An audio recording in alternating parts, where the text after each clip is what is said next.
India government की लेंगाक असे प्रेसिडेंट रूल है बसे इंडिया गवर्नमेंट की लेंगाक ने दुबो ngasi gi लेंगाक असिना रिजॉल्व तौना बखोना बदा मिफुम खुदिमक कम्युनिटी खुदिमक कौरगा लोइसनबा ngamdaba हाइबसे मखोइना थोकेना थोहलबा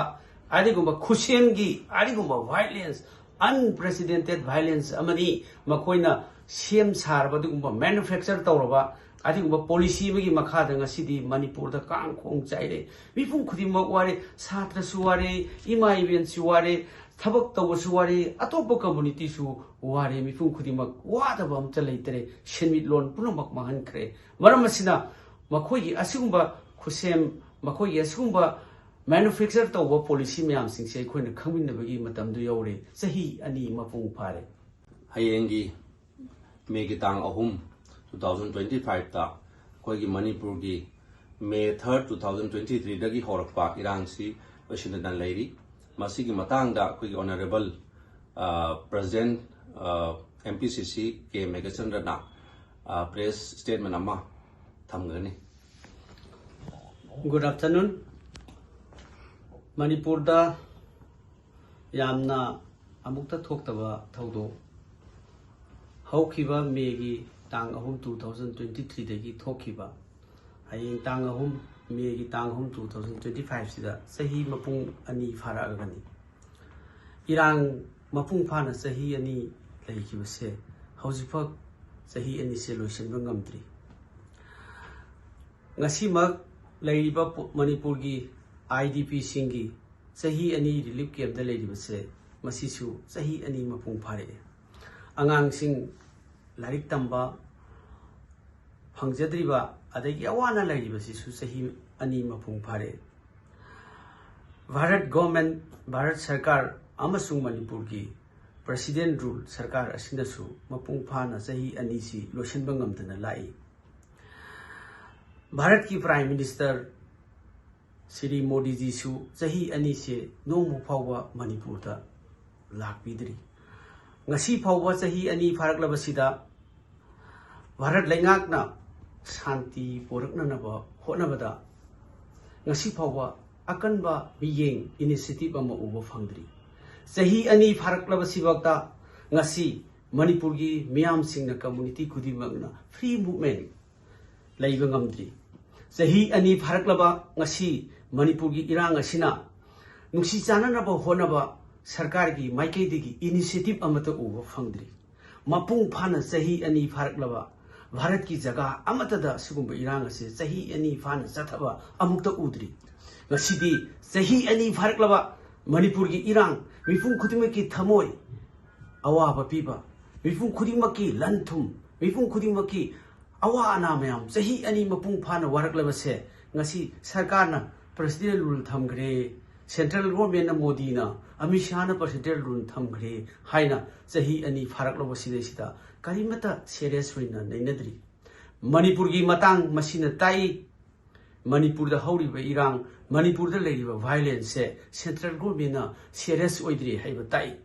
करम्बा कांदा लाकनी सही अनि मपुंग फारकलबदा प्रधानमंत्री ना नोमबक मणिपुर महाकी ओन स्टेट महाकी असुलब मणिपुर लेबाग असिदा लाकपिद्रिबसि मरम करिगिनो सही अनि फारब नुबित असिदा हंजरी ngasiदी मिफुंग खुदिमकी आशा उरक्त्रबा लेंगाक असि बीजेपी लेंगाक असि मखादा करम्बा कांदा अनुब आशा लाकनी ngasi सही अनिसिदा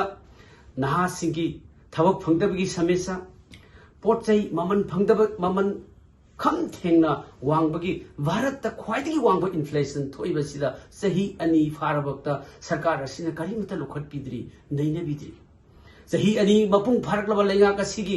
असिउंबा वायलेंस से सॉल्व तौबो ngamdabasida थबक फंगदबा नहासिंगी खनबा ngasi मियामना उबो ngamdri सेनमिट लोन काइथरकलबा अमसुंग मिपुंग खुदिमकी सेनमिट लोन सोकलबा असिदा सही अनि फाउबा सरकार असिना करिमता रेस्पॉन्स तौबो उद्री ngasiदी मिसम प्रजा खुदिमक वारे रिलीफ कैम्प दा लेबसु वारे साधारण प्रजा सु वारे इरांग असिदा यावबा मैतै अमसुंग कुकी असिदा नतना कम्युनिटी अतोपा मणिपुर दा खुंदामिनरिबा येलहौमी खुदिमक अवाबा चैथेन नंगली हाइबदा तंबदा वारबा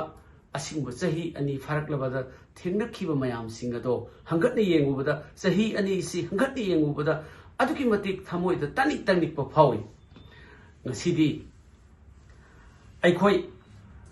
सेंट्रल गवर्नमेंट ना अमसुंग स्टेट गवर्नमेंट ना प्रेसिडेंट रु लेरबा मतुंग सिदसु अखोइना थेंगनरिबा अवाबा फ्री मूवमेंट लेत्रिबा मिपुं खुदिमक्की हिरम खुदिमक्ता सेक्शन खुदिमक्ता डेवलपमेंट खुदिमक्ता चैथेंग फंगिबा मयामसिंग असे अखोई अमगा नुसिनबा नतना अखोई अमगा कम्युनिटी खुदिमक्ना इसा इसागी तसेंग थमोई अमसुंग वाखन ज्ञान लौसिंगना अमगा नुसिनबा नतना मणिपुर लेंगाक बीजेपी की लेंगाक सेंट्रल गवर्नमेंट की लेंगाक बीजेपी की लेंगाक असिना मणिपुर प्रजा मियाम येलौमी अखोई मियाम सिंगी शांति पोरकनबो होनबिगिनी हाइबसिदी मंगदरे चही अनि फारकलबदा कहिमता उद्रबा सिम्टम करिमता लेत्रबा डेवलपमेंट कहिमता लेत्रबदा अखोई मसेन अमगा नुसिबा नतना ngasiदी फोर्सना अमसुंग अकनबना अमसुंग नुंसिनदबना शांति पोरकपा हाइबसिदी सुंगम ngamlaroi मरमसिना कम्युनिटी खुदिमक्ता आइना अपील तौजनिंगी मणिपुर प्रदेश कांग्रेस कमिटी की माइकैदगी अखोई अमगा नुंसिनसी अखोई चही कया लेमिनरक्लबा अमसुंग अखोई की लेबाक अखोई ngakchagदबनी अमगा नुंसिनदुना अखोई शांति पोरकनबा अखोई होनबा नतना उपाय लेरोय सेंट्रल गवर्नमेंट अखोई डिपेंड तौरगा हिंगबा यारोय स्टेट गवर्नमेंट की बीजेपी लेगाक असिदा डिपेंड तौरगा हिंगबा यारोय force cannot prevail peace in the state by understanding between different communities and another communities can bring peace in the state. Manipur jai Manipur imalebak sanalebak na yai phare ngasi sahi ani phajalak basida lengak asina akhoi punamki wariba solution porakna ba honabada serious oidribase ngasi gi lengak President rule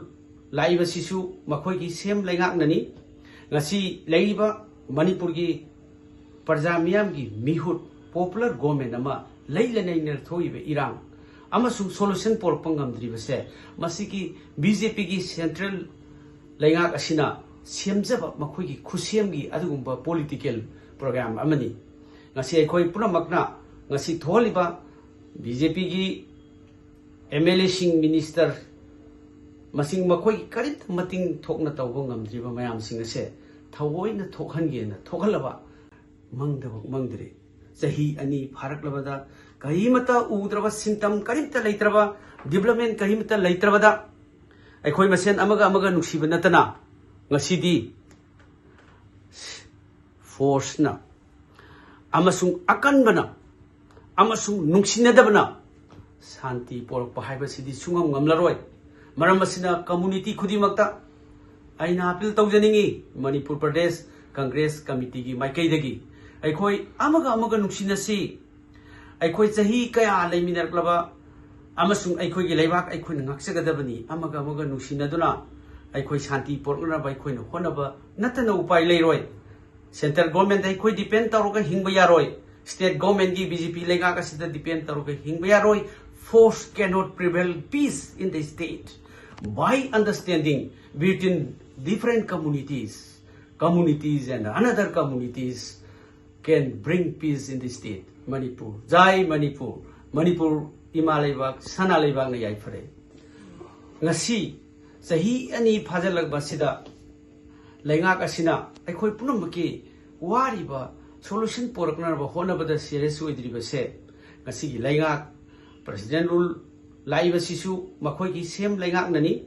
ngasi laiba Manipur ki parja miyam ki mihut popular government ama leilanai ner thoibe irang amasung solution por pangam dribase masiki BJP ki central laingak asina semjaba makhoi ki khusem gi adugumba political program amani ngasi akhoi punamakna ngasi tholiba BJP ki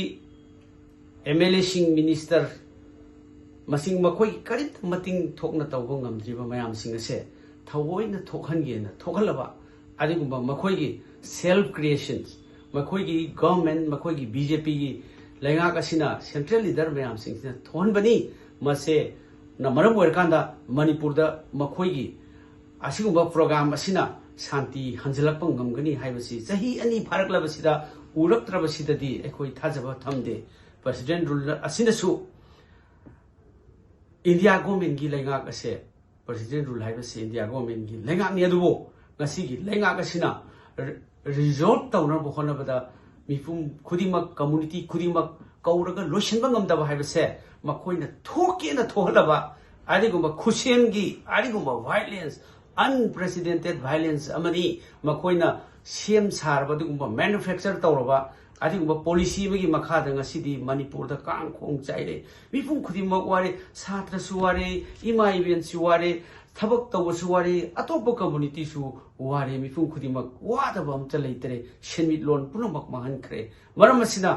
मखोइगी असिगुम्बा खुसेम मखोइगी असिगुम्बा manufacture तौबा policy ma'am सिंगसे अखोइना खंगमिनबगी मतमदु you're चही अनि मपुंग फारे